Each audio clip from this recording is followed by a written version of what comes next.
Welcome to the Page by Page Book Club. I'm your host, Paige in Print, and I bring you weekly book club meetings wherever you get your podcasts. Today's book club meeting follows a very important topic, which is fictional men. Love to love them, y'all. I'm going to be breaking down my favorite types of MMCs and giving you recommendations for each of those types. Exciting, right? If I'm going to be spending the next bit talking with you guys about fictional men, I figured it would be only fitting to spend a few moments here at the top talking about the real MMC in my life, Mr. Page in Print. A little shout out to my guy. Oh my gosh. If you don't know us, Mr. Page in Print and I met in a very romantic way, and that would be on Bumble. So that was very exciting. And it was probably as romantic as a Bumble meeting could possibly be, though, because we both downloaded the app on Friday. I was with my college roommate and we were sitting in front of the TV and I was projecting my phone screen up on the TV. Based off of her vote, was swiping left and right.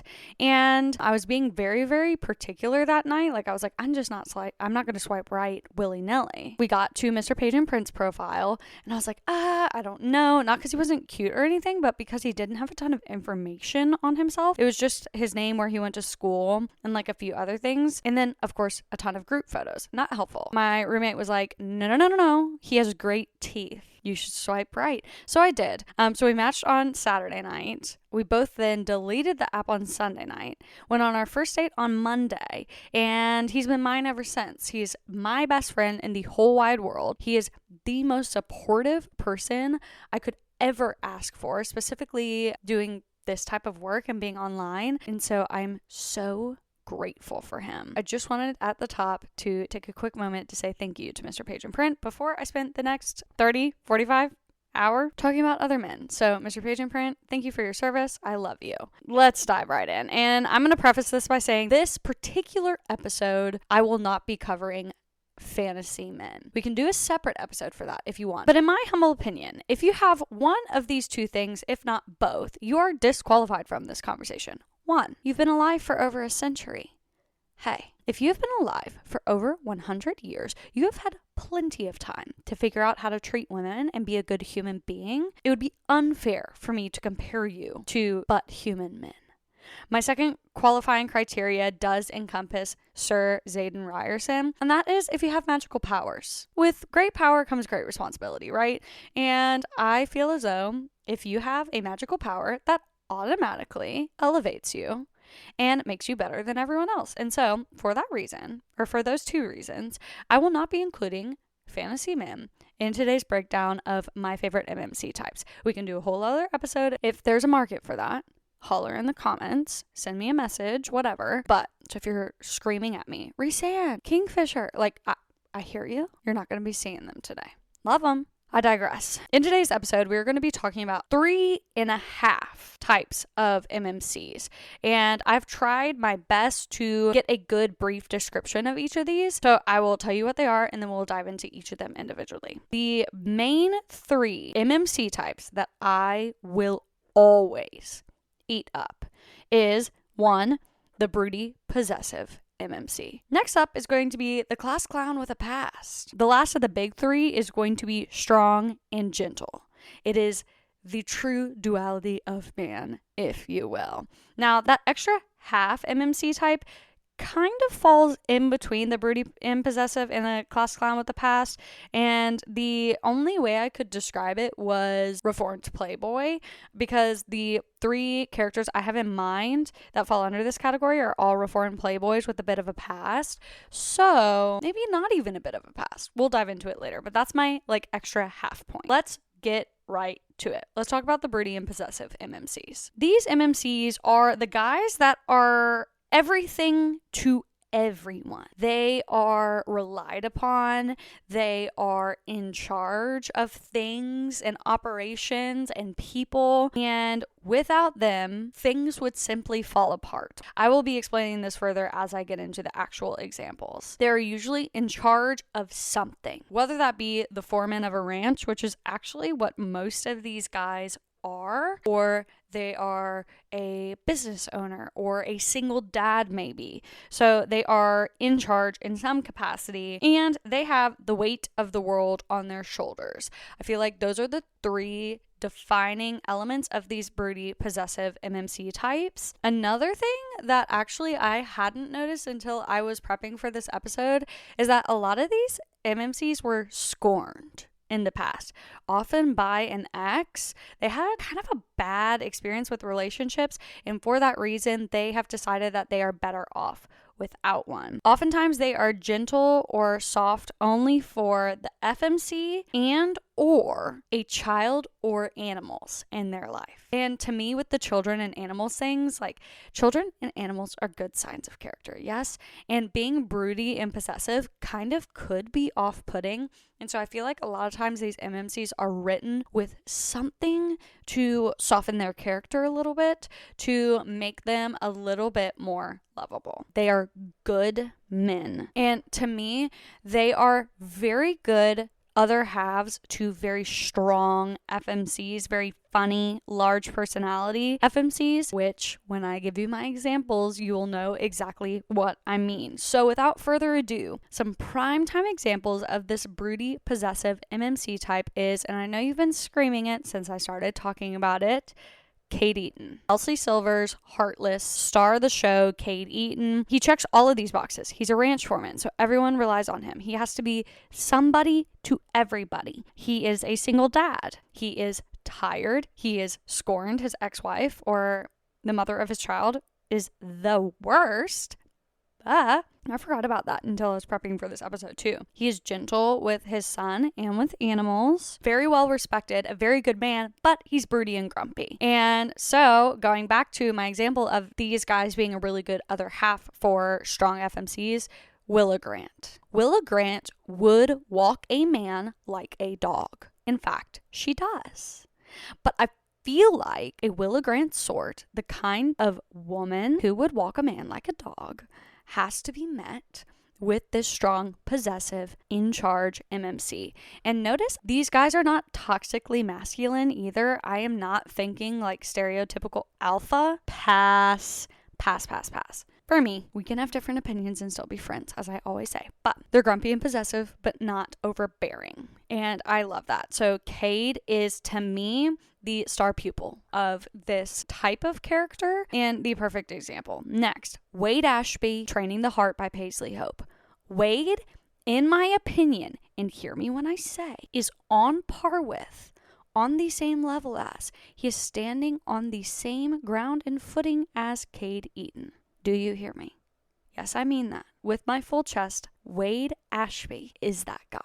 When I tell you, Training the Heart changed my brain chemistry, it did. He checks all of these boxes, all of them that I just discussed, and I will not review them again because I know you don't want to hear me say this for all 6 of these men. This book beautifully balances plot and spice because it is an extremely spicy book. Mind you, clutch your pearls, honey. But plot is there. It is developed. It is well thought out. There is nothing lacking. I did not lose anything because sometimes in a heavier spice book, you lose elements of the story. Paisley did not suffer with that at all in this book. It is phenomenal. If you're a Cade Eaton girly, you should be a Wade Ashby girly. Next, Cash Rivers from Cash by Jessica Peterson. Yes, honey. Yes. What I loved about him was his willingness and acceptance to be wrong about her. And Molly Luck was the 2024 Page Imprint FMC of the year. She is everything to me. I don't want to say I won't accept criticism on her because we can have different opinions and still be friends. But I'm gonna have to talk about her in an FMC episode because there's so much to her that I feel like needs to be unpacked. But he balances her so well. He respects her so deeply, and he admits and accepts when he's wrong and moves on. Like, I feel like sometimes we'll see MMCs recognize that they are wrong, but their pride will not allow them to be able to move through that. And I feel like Cash's humility is a standout trait that we don't talk about enough. So Cash checks all of these boxes. West Haven from the Haven River Ranch series by Devony Perry. Another ranch foreman. So far, all 4 of these guys have been in charge of some sort of ranch operations. He is no different. What I love about this book, it is a second chance dual timeline romance, and he and our FMC fell in love over the course of summers that she grew up visiting his family's ranch. And I like getting to see a younger version of this.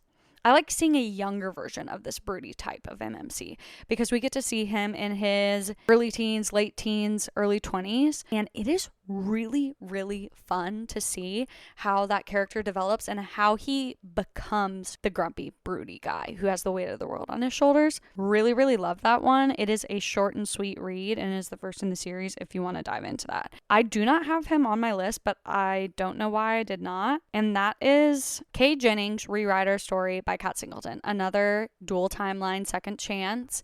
And this offers this very similar perspective to West Haven. If that's a type that you like, highly recommend both of those. Grant Fox, Bourbon and Lies, Victoria Wilder. Now, this one's interesting. He works at a bourbon distillery, owns it with his 3 brothers. He is not a single dad and he does not necessarily work with animals. He does like ride horses and that kind of thing. But I think what softens his character and kind of sets him apart a little bit is he is more of a broken hero. He lost his ex-girlfriend, ex-fiance, tragically, and is still moving through the recovery process and the healing process of that when we meet him in the beginning of Bourbon and Lies. And so kind of fills that void of needing the softness, but it also adds a brokenness level to it that is unique. So Grant Fox, y'all know I love that one. Romantic suspense if you want a little bit of angst. Last guy to fit this mold to me is the only guy who is not a small town hero, and that is going to be Kai Rhodes. Kai is broody and possessive. You can't tell me otherwise. He is a single dad. This is a single dad nanny romance, similar to Heartless. That is why I put Kai and Cade in the same bucket. I do recommendation videos with those 2 guys. I've done a few of them, and I just think that this particular personality type is what ultimately drives them together. He is a baseball player. He is not a cowboy or a farmer, but oh man, we love Kai. Gosh, now that I'm thinking about that book, is it time for a reread? It might be. Okay. 2 other guys, I will just list them so we can move on to the next little bit, would be Gus Ryder from Lost and Lassoed and Noah Barden in a Jam. I might have to do a full episode on In a Jam. It was the second book I ever read as a romance reader, and I am so deeply in love with that story. It is not even funny. It is one of 2 books I have ever reread in my reading journey. So, trust and believe. Obsessed with Noah Barden. Now, this was the secret option 1.5. This was the half option, and if they remind me of any type, it's going to be the broody and possessive, but they are the reformed playboy, and they're a little bit more silly. They aren't exactly grumpy and broody, but they're also not the class clown. They have their funny moments, but they also have their serious moments, and they're incredibly protective, possessive, and usually, with all due respect, have a little bit of past trauma. And 9 times out of 10, they're going to be a reformed playboy because they don't believe in long-term relationships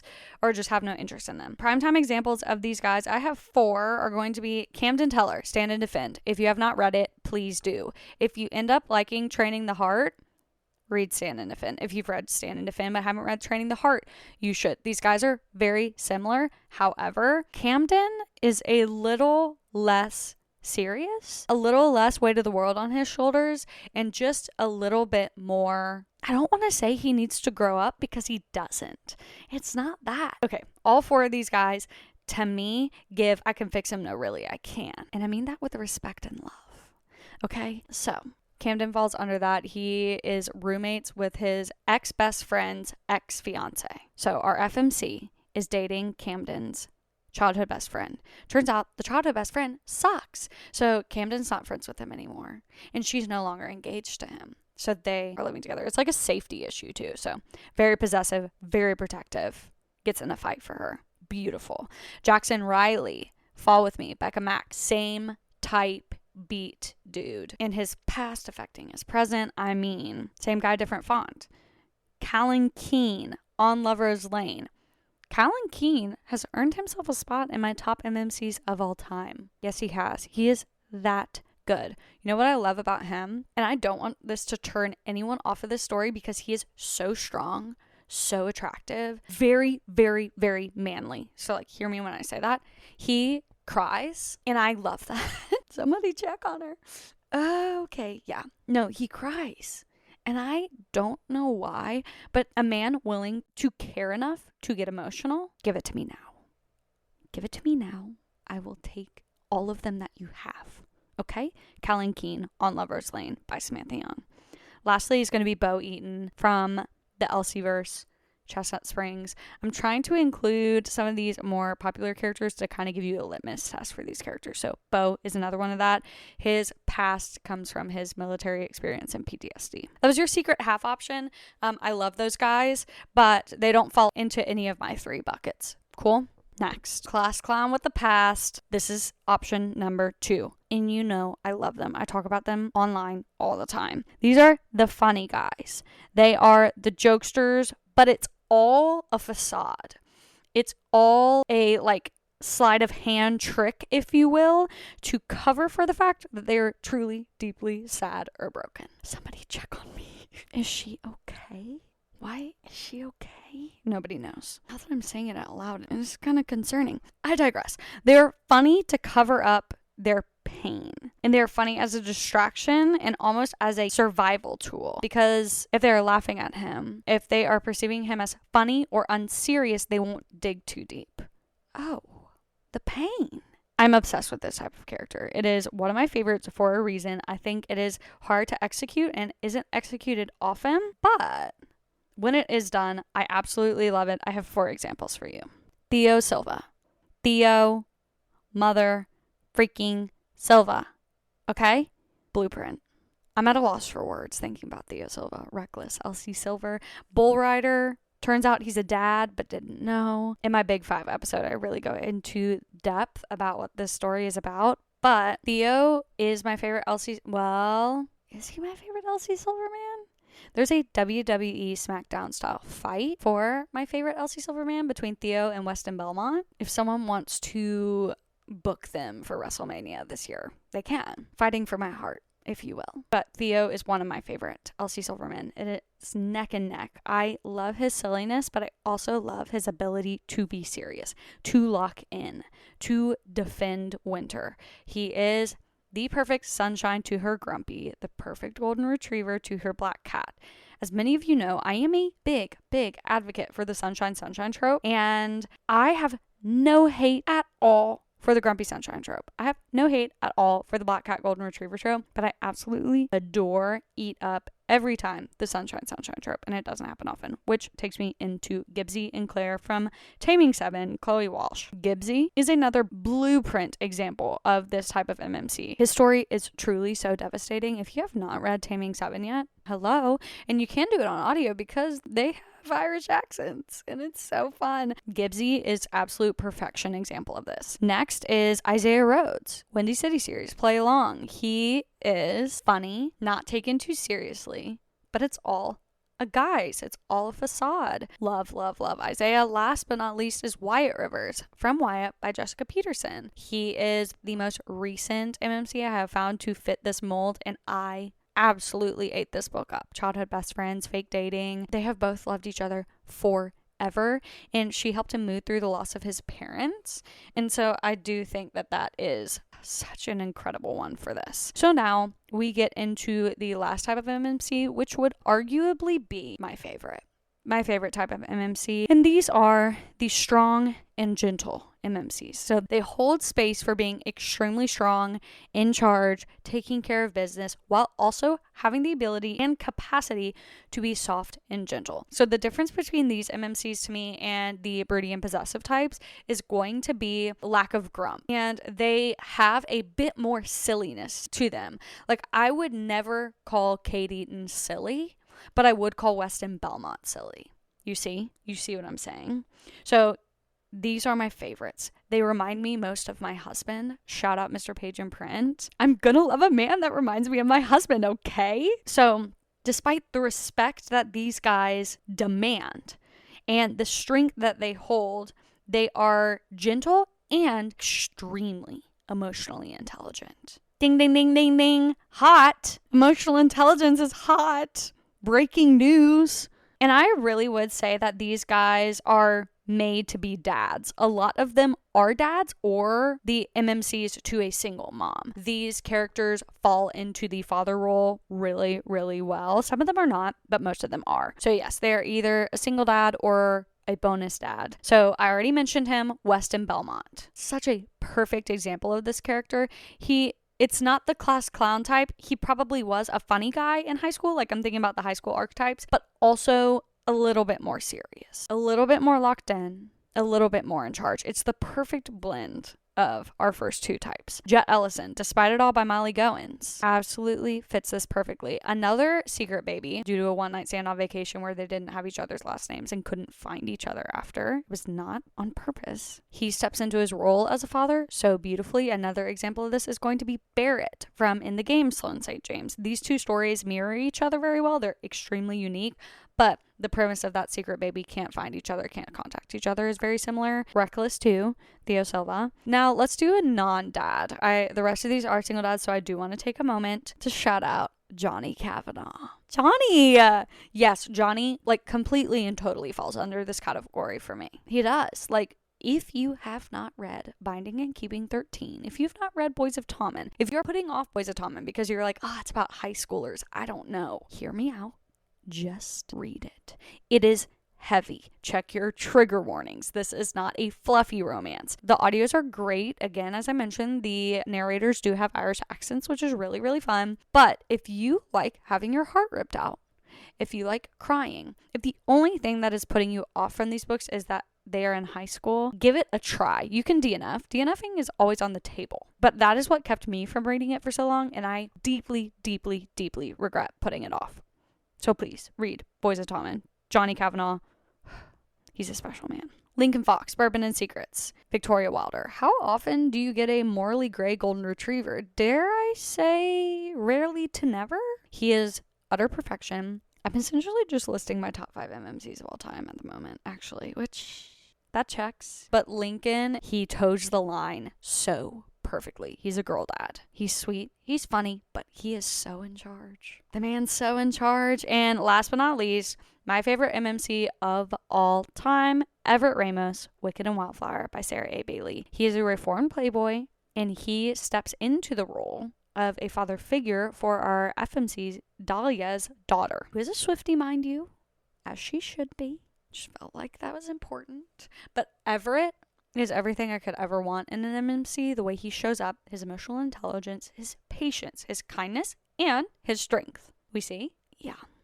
So, those are the guys. That is the blueprint. That is what I like to see in an MMC. I think the only things that really, really drive me nuts in an MMC, like my anti-favorite MMCs, are going to be guys that just dull the FMC's light. Don't let her shine. Don't let her be who she is. It doesn't happen often, but sometimes the possessiveness gets to be too much for me.